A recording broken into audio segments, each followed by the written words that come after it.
Hi guys, good afternoon, and welcome back once again to The Edward. I'm your host, Eddie, and in today's video, I'll be bringing you my spoiler-filled thoughts and review on the finally long-awaited third season of our favorite Star Trek show, Star Trek Strange New Worlds. It dropped its first 2 episodes of Season 3 2 nights ago. I didn't have a chance to watch them both until recently, as I was preoccupied Thursday night by seeing I Know What You Did Last Summer. You can check it out that review right here on this channel. It's my most recent video I've done. But I'm here to talk about the first 2 episodes of Season 3 of Star Trek Strange New Worlds. Now, before I get into all of that, of course, please be warned, this is a spoiler-filled review, so if you're not caught up on Strange New Worlds by either the end of Season 2 or the first 2 episodes of Season 3, you don't want to keep watching and listening, as I will be discussing spoilers, plot details, character stuff, all that jazz. That being said, you have been warned. Let's dive right back into it. First and foremost, what an exciting follow-up to the massive cliffhanger that was Season 2. You know, the Season 2 finale of Strange New Worlds might be one of my all-time favorite things Star Trek has ever done, especially this show. I love this show and the characters, but I especially enjoyed the Season 2 finale. It was exciting, it was epic, it was action-packed, it was emotional, it introduced the young Scotty, the Gorn were awesome and ferocious, and the Season 3 premiere, the very first episode, was a wonderful follow-up and conclusion to the massive cliffhanger that Season 2 was over 2 years ago, guys. It's been 2 damn years since we've had this show, and that was mostly due to the fact of the writers and actors strike, and that put a long delay and pause in production, and then it went into production a while ago, and so now Season 3 is finally here, and we had the first 2 episodes to enjoy, and I liked them a lot, especially the Season 3 premiere. It was exciting, it was action-packed, there was no shortage of Gorn action, which I loved. I will say I'm a little surprised it didn't get more deeper or intimate for La'an, who's had a clear traumatic history with the Gorn, and how, you know, it felt like it was important to her character to be the one to really face them down and lead the survivors off of their ship, which she ultimately did do, but I'm surprised like she wasn't poked and prodded or interrogated or, you know, terrorized by a Gorn officer specifically. Like, they break out of those cocoon things, and then they have to figure out a way to save the colonists, and then they get chased off by a bunch of Gorn. And I thought it would just be a bit more intimate or personal for her, but I was pretty satisfied with the storyline they did set out for her.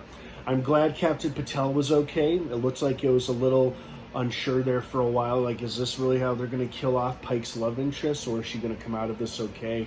And she seems to be okay for now, but they found a way to reverse the growth process of the Gorn embryo, and she was okay after all, so she seems to be all right, thankfully. That was probably the most vulnerable or emotional we've ever seen Pike, just how he really is not ready to lose the love of his life. And of course, nobody is ready to lose the love of their lives or their significant other. That's just, you can't ask that of anybody. Nobody's ready to lose the love of their lives. So, of course, you know, he would get emotional and say, I don't want to lose you, or I can't lose you. It was a very touching scene between the two of them.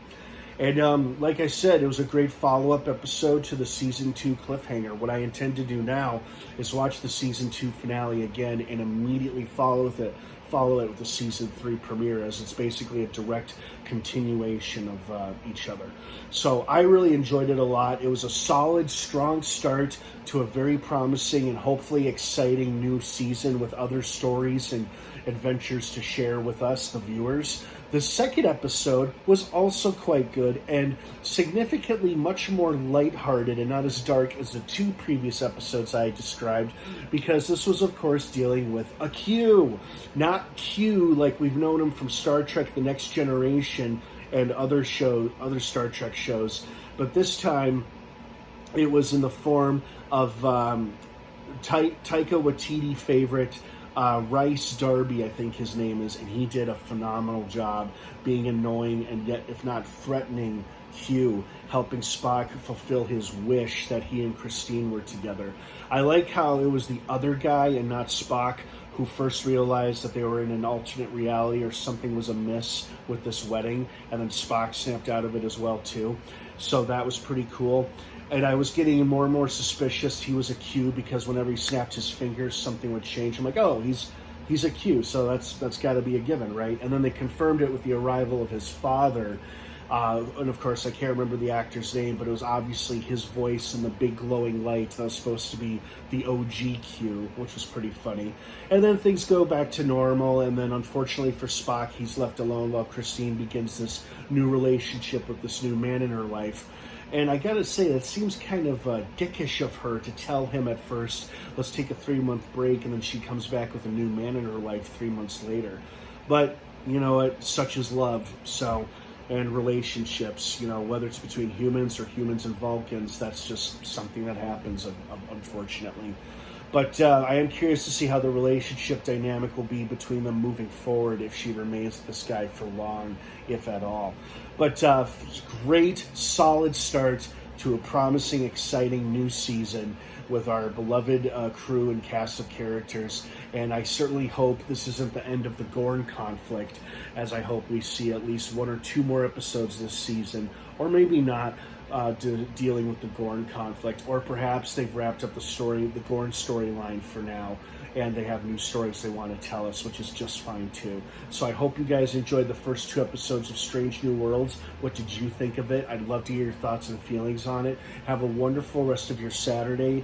If I don't see you again, Star Trek Strange New Worlds drops new episodes every Thursday on Paramount Plus. Have an awesome rest of your day, everybody, and of course, until next time, live long and prosper.